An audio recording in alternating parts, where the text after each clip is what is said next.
Hi, I'm Kenneth Wajda, and thanks for watching. Here's another one of my photography talks. I'm a professional photographer here in Colorado, and I'd like to talk about some of my processes and discuss how you're approaching film and photography and digital and everything to do photographically. Today I want to talk about developing film.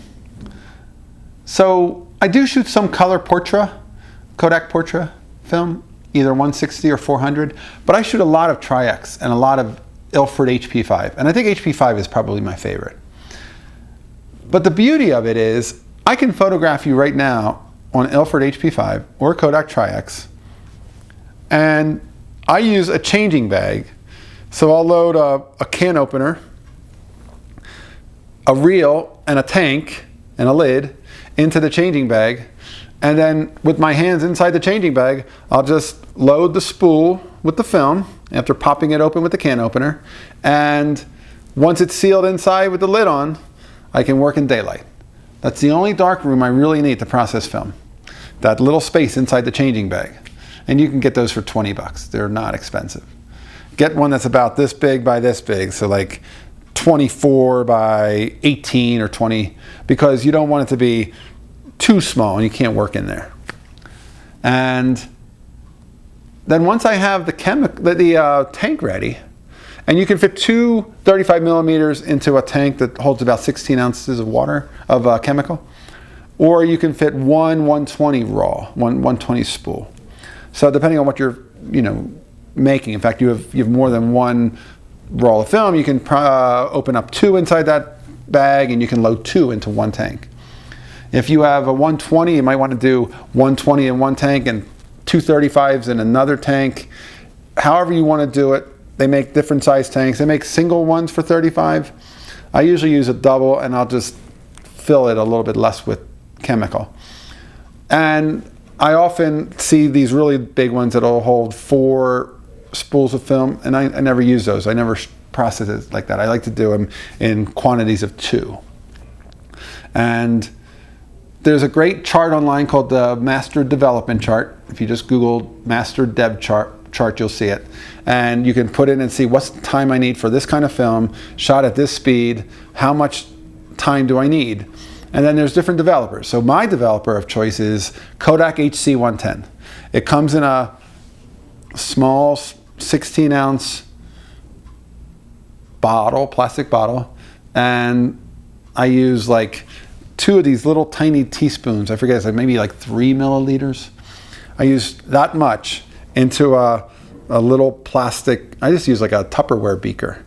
And I put 2 of those 1.5 milliliter mini spoonfuls in, which is hardly any. And then I fill it up with 68 degrees water, and that's my developer. And then I usually run the water into the tank first and let it sit for 30 seconds, and that kind of wets the film and gets it ready for developing. That may not be necessary. It's an interesting story about developing. So developing time is very critical, right? And the development chart will tell you how long to develop it for. And I'll pour the chemical in and I'll set the timer. There's a lab timer app that'll let you set up a developer, stop bath, fixer, different timers so that you can actually have them all pre-set and ready to go. And so I use one of those.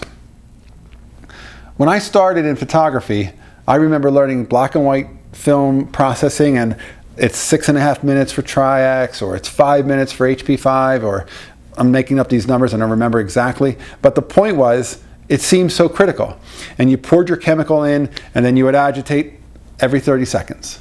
So you put the chemical in, actually right away after you first put it in, you agitate for a little while, and you tap it, get all the bubbles to release off the film.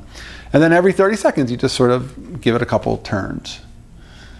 And you do that for whatever that 5, 6, 7 minutes is that the development calls for. And then at the end of it, you pour it back out into the beaker. And then I just use 68 degree water for a stop bath. And I pour that in. And I let it sit there for 30 seconds. And that stops the development from happening. Then I pour that down the drain. And then I have fixer made up. And I think my fixer it's another 16 ounce Tupperware. And I put 3.2 ounces about, I guess it's a little bit higher than the 3 mark, 3.2 ounces of Rapid Fix by Ilford That's another bottle that costs you $10, $11. And I put 3.2 ounces into the Tupperware, fill it up to 16 ounces, and there's my fixer. And then I'll pour that in after the stop bath, and now I've gone through my development stage, my stop bath, and my fixer. And then after about 5 minutes of fixer, it's all ready to go. You can pop it open, you can pour the fixer out, you can see it, you can open it to the light, you can actually pull a little bit off the spool and make sure you have images on there. It's important when you're spooling not to let any of the film touch any of the other film on the spool, otherwise that part won't develop because the chemical can't get past the part where it's touching. So be careful of that. Practice loading spools before you develop your first roll of film. Get an old roll of film and pull it out of the container and practice, because you have to be able to do it in the dark. It gets easy to do and it doesn't take long to learn, but at first it's a little bit clumsy feeling. And then once it's done through the fixer, I just run the spigot and put it in there in the tank and let the water run for 5, 10, 15 minutes. And then there's another chemical I use, a teeny couple drops of a thing called Photo Flow. So a small bottle of Photo Flow will last you forever because you use literally a couple drops. And you put it in with 16 ounces of 68-degree water, and then it kind of gets soapy looking. And you put your film in that for about a minute, swish it around, and then when you pull it up, you hang it up, and that soap kind of goes and drips off the film, and it kind of takes away a lot of water spots. And that's a nice thing to be able to use. So those are my really only 3 chemicals I use. Developer, no chemical for the stop bath, I use water, and then fixer, rapid fix. And both the Developer HC110 by Kodak and the Ilford Rapid Fix are both liquid, so you don't have to mix up any powders, and they're really easy to use. You can make one shot and then just toss it away. The Photo Flow, that's a pretty simple thing to pick up, and like I said, that lasts a long, long time. And that's a little bit optional, but it's something I've always used. I grew up with it. Now, when I started working at the newspaper, I remember they had these big square tanks, and what you would do is you would go into a closet that had a black door, you'd close the door, and then you would load your film onto spools, and instead of putting it into a small tank like I just described, this big giant tank with this big lid, you would just put it on a stem. You'd put you'd get this long stick with a flat bottom, and you'd put 2 or 3 or 4 rolls of film on that, and you'd drop the whole thing into this big square rectangular tank that might have held like a gallon of Developer. And there was another tank next to it with a big giant heavy lid with stop bath, and there was another tank next to that, big and heavy, with fixer, and somebody maintained all those chemicals for us. And I remember when I first walked in there, first thing I did was I put my film in there and I agitated it a little bit and I tapped it a little bit, and my new colleagues, because I had just started at the newspaper, said, "What are you doing?" And I said, "I'm agitating the film." And they said, "Yeah, you don't have to do that. Go get something to eat." And I said, "But I set the timer. I have to be back here in case it goes off." And they go, "Somebody will pull your film if it goes off. And you can go get something to eat." And I thought, really? You don't have to agitate? So I would agitate. And then I'd sometimes not agitate. I'd go get something to eat. And sometimes you would be across the newsroom and you would hear the buzzer going off and you knew your film was done. And you go back and you pull your film and push it into the stop bath, push it in the fixer and let it sit there. And sometimes you'd help other people and grab their film out too. But sometimes it would go an extra minute. Sometimes it got no agitation. In fact, it never got any agitation after that very first time because it seemed like it didn't make a difference. Now, does it make a difference? Probably a little bit. But working in the news business, we needed quick, we needed speed, and we needed to eat.